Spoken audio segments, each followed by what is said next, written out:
Hello everyone, Mr. Geiselhart here, and today we're going to talk about homework number 6, which is going to be an introduction to radians and degrees. Radians and degrees are both ways of measuring angles, and we'll talk a little bit more about how they're related and where they came from. Before we talk about how to measure an angle, let's first look at an angle on a circle. This is what we're going to be doing quite a bit here in this course. So if we put a circle where the center of the circle is at the origin at 0, 0, and then what we do is we go in the positive x direction. This is called standard position.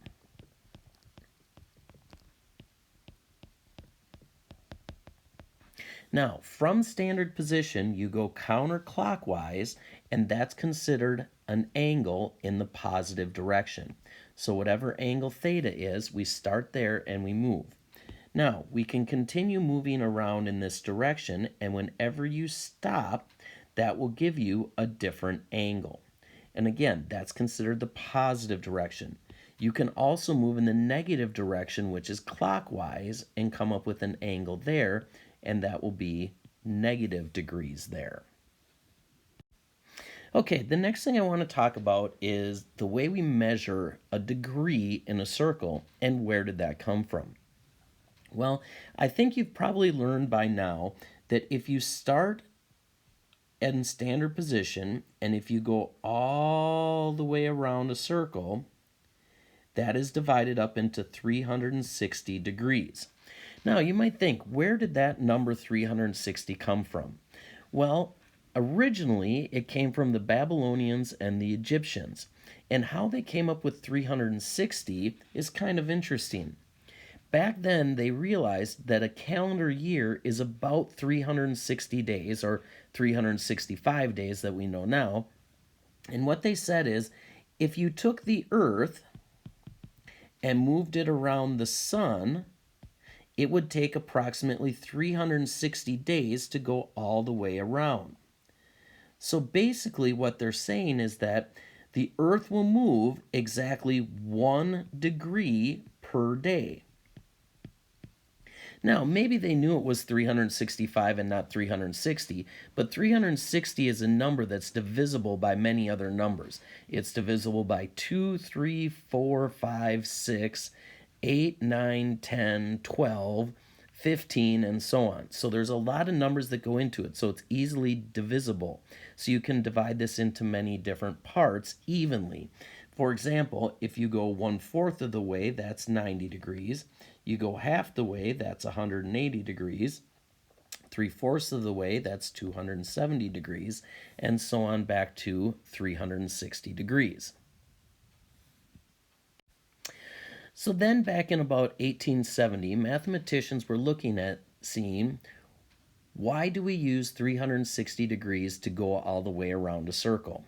They thought that's kind of a random number, kind of arbitrary, and why don't we come up with a mathematical way of defining an angle rather than in degrees, or measuring an angle rather than in degrees? So there was a couple of mathematicians that kind of did it simultaneously. What they said is, well, why don't we take a radius of a circle, because every circle has a radius, and take that radius and let's just line it up around the edge of a circle. And then when we do this, which is another radius, we'll call that amount of angle to be 1 radian. And we abbreviate that just with an RAD. So that would be 1 radian. So then if you took a radius and you line it up again, and let's say this is another radius, then that would be 2 radians. Now, if we were to do that again and line it up here, that would be R, and that would be 3 radians. Now, as we're going around the circle, one thing I want you to notice is that it doesn't make exactly half a circle at 3 radians. So if we were to just add on a couple more of this radius as we're going around the circle, you're going to find out that it will be about 6 of them to get to there. But then there's some left over here. Well, how many are left over here? How much room is left over there? Well, we can figure that out by going back to the formula for the circumference of a circle. The circumference of a circle is equal to 2 pi r. Well, if you want to do 2 pi is equal to 6.28, approximately 6.28. Now, that's how much is left over right here, about 0.28. So there's 6 radians, because there's 6 radius up to there, and then the 0.28. So if we wanted to be exact, we could say that to go all the way around the circle, it would take 2 pi radians. And that would be the same thing as saying 360 degrees. Okay, so now let's compare degrees and radians. First of all, if you haven't moved at all, it's 0 degrees, which is also 0 radians. We know that if we go all the way around, so if I start here and if I go all the way around to there, that's going to be 360 degrees. When we're talking about radians, if I were to go all the way around in radians, that would be 2 pi. Well, let's just mark a couple other ones. Well, half of 360, or halfway around the circle, is 180 degrees. Over here, halfway around the circle, instead of being 2 pi, will just be 1 pi. If you go a fourth of the way around the circle, or half of 180, that will be 90 degrees. If you go half of pi, we say that's pi over 2 radians. If you go 3/4 the way around, that's going to be 270 degrees. And over here, that's going to be a pi here plus another half. Well, 1.5 pi is the same as saying 3 pi over 2 radians. And you could continue to do that around the circle, and you could name or label all the different angles, and there's, in degrees, there's a coordinating one, or a radian degree, or radian measure that will match that. In order to convert degrees to radians or radians to degrees, what we want to do is we want to come up with a conversion factor. To do that, we have to look at what is equivalent in degrees and radians. The easiest way to do that is to start off by going halfway around the circle. That is 180 degrees, which is the same as pi radians. So if we use the fraction 180 degrees over pi radians, or pi radians over 180 degrees, we can use that factor to multiply either degrees and convert them to radians, or radians and convert them to degrees. So let's start with the example of 225 degrees if we want to do that in radians.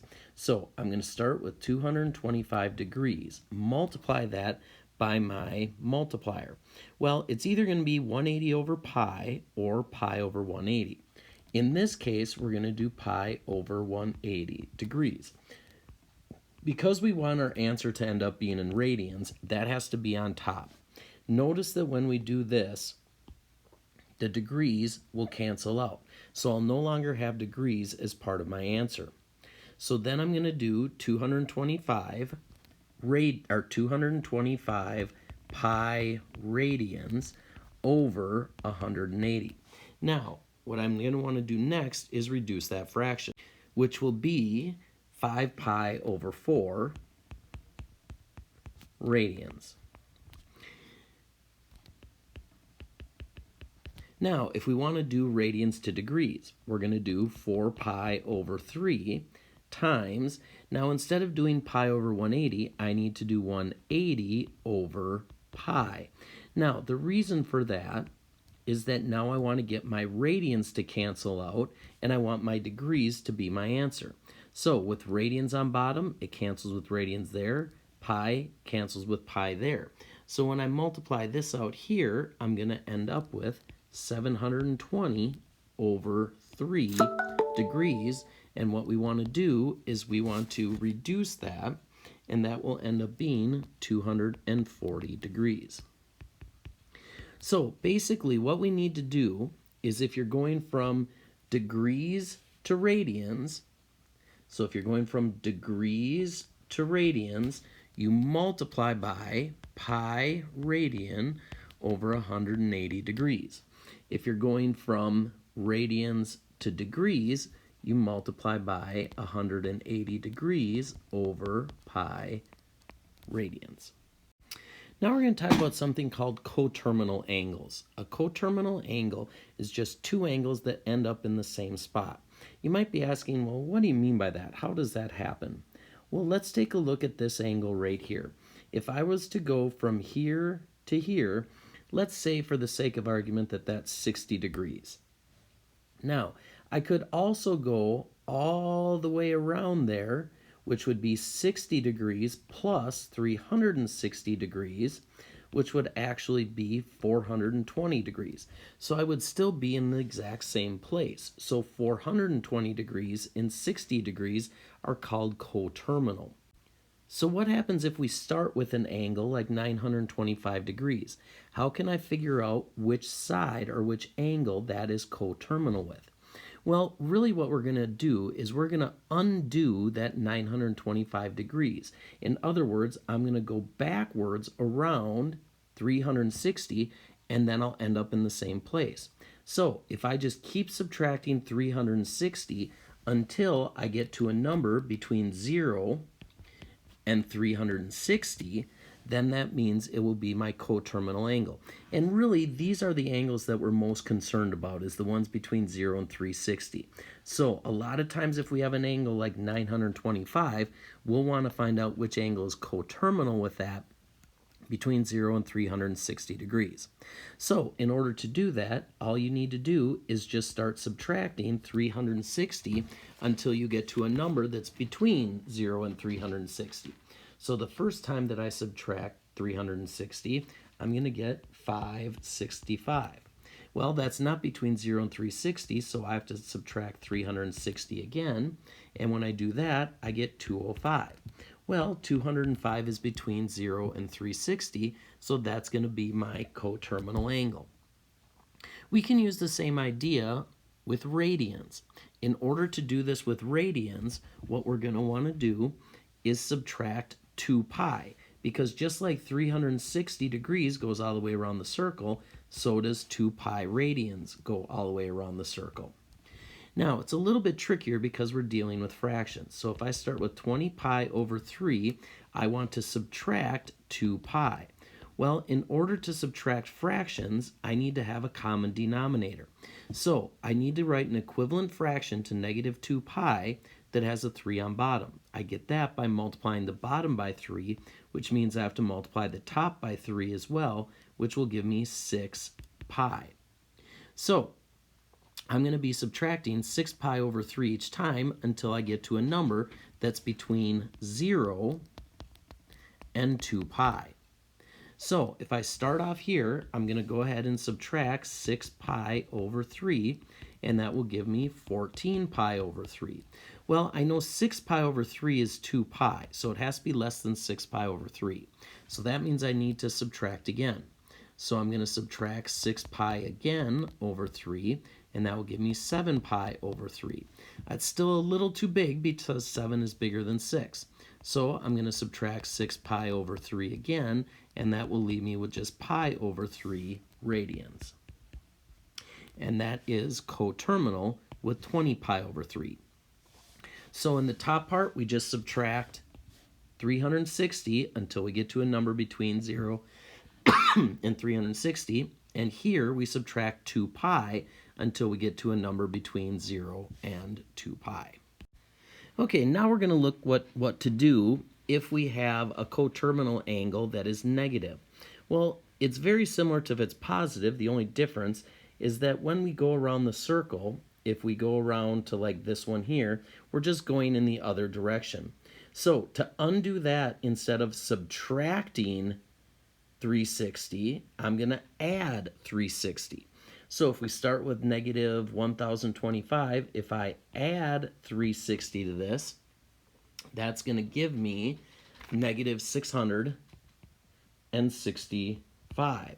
Then I'm going to add 360 again because I'm not between 0 and 360, and that will give me negative 305.